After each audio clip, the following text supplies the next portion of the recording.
Hi, folks. Welcome to Crisco's Corner. Hi, folks. Welcome back. And those of you that are new, welcome. I want to talk about early voting. Now, I'm a Republican now, former Democrat, and myself, election day has always been election day. And I live in upstate New York, so I'm in a deep, deep blue state. And many people are. And the rules have changed for voting in many, many states. Republicans have to adapt. I want you to hear a gentleman that was on Timcast, I forget his name, make some excellent points, and I'll make some comments. And then a short video from President Trump concerning the other Republican candidates in the money race. Let's take a look. When you vote early, we know that you voted early. So what that means is that we no longer have to spend money or volunteer hours trying to turn you out. Now, I want you to hear what the gentleman just said. He's absolutely right. As a local elected official from 2000 to 2007, I was on Binghamton City Council. It's president in 2006. And the way it works is this. You'll see a sheet. I know we do it here locally. I'm sure every county has a similar setup where a person will come in to vote. Say it's me, John Cordisco. Okay, I see you here. Could you please sign this? They're supposed to check the signature, but usually they don't. And they put you on a separate sheet of paper. You're a registered Republican. So the Republicans write down the conservatives that have voted with carbon on a piece of legal paper. And you go vote, you do your business, and you leave. And on election day, the Republican committee members will come in and grab that list of people that have already voted.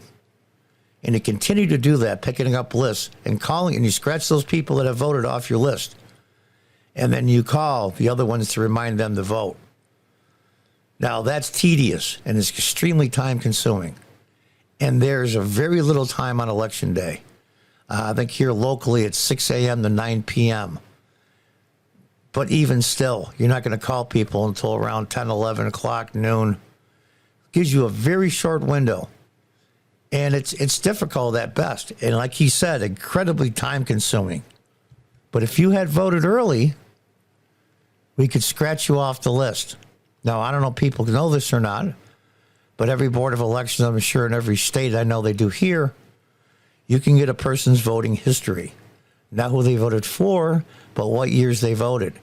And you want to call the people that vote on a regular basis because those are your best bet for people to get out and vote. So let's listen to what the gentleman has to say about the rest. So voter contact, direct mail, door knockers, phone calls, digital, MMS text, that costs a lot of money.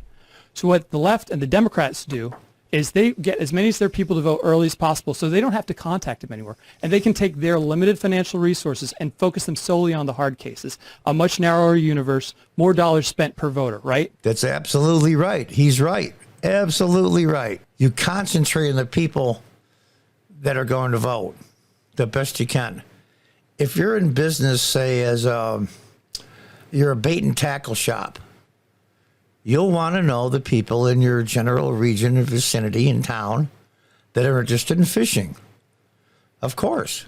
Why would you send out a mass mailer to tens of thousands of people when less than 10% of those are interested in your product? So you'll want to find out who is interested in fishing. Of course. Just like elections. Elections are no different. You want to find the people that have a regular voting history, and those are the ones you want to call. Now, I will say up front, the vast majority of people in the last few elections I ran in, when you go to call the phone number is out of order. Why? Because many, many, many people have gotten rid of their landlines and go by cell phones. If you want to hear from the committee of the party you belong to remind you on election day, go to the Board of Elections, or maybe even call them, depending on their rules, and put down your current cell phone number. That way you'll get a call from the committee if you so choose. It saves a lot of time and money. Look at the point that he makes at the end. It is very, very, very good. Our people wait until election day, and we're not really sure who's going to vote and who's not going to vote. So the cost for us to target that much larger universe, and we're already at a financial disadvantage with the left, is tremendous. So just by you voting early or absentee, you're basically making a contribution of up to several $100s to the candidates that you.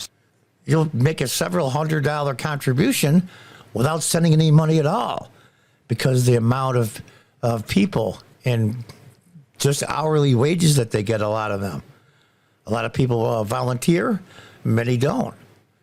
You can give a contribution to your local party without costing you a dime. What could be easier than that? What could be easier?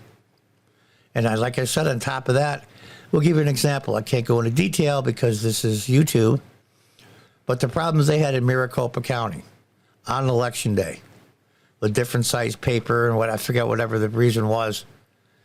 And Democrats knew, not saying it was done purposely, but the vast majority of those people in line were registered Republicans or conservatives because the Democrats as a whole voted earlier. And there weren't any problems at the polling places. And that happened in a lot of places.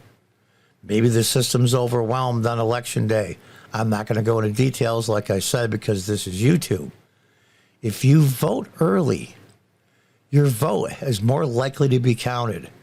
Now, years ago, it was the opposite. We weren't really sure if early voting or absentee voting would be counted. But today, especially in states run by Democrats, that's more true than it ever was.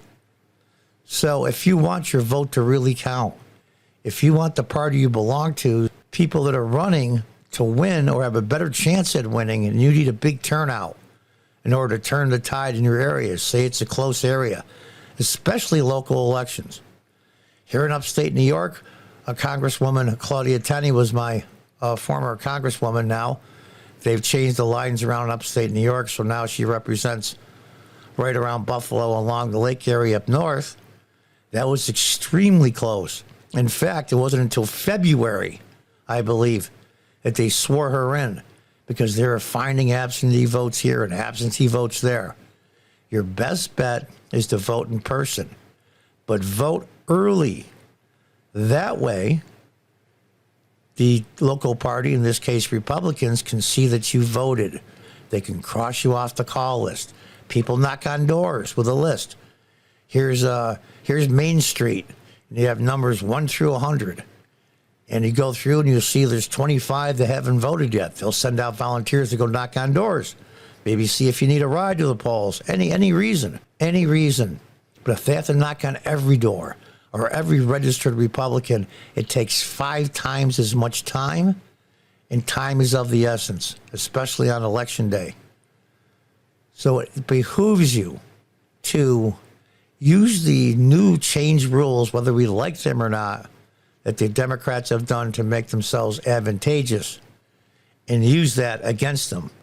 Now, we're going to hear a short clip on what President Trump said at his latest rally in Erie, Pennsylvania, concerning money in what they call GOTV. Let's get out the vote.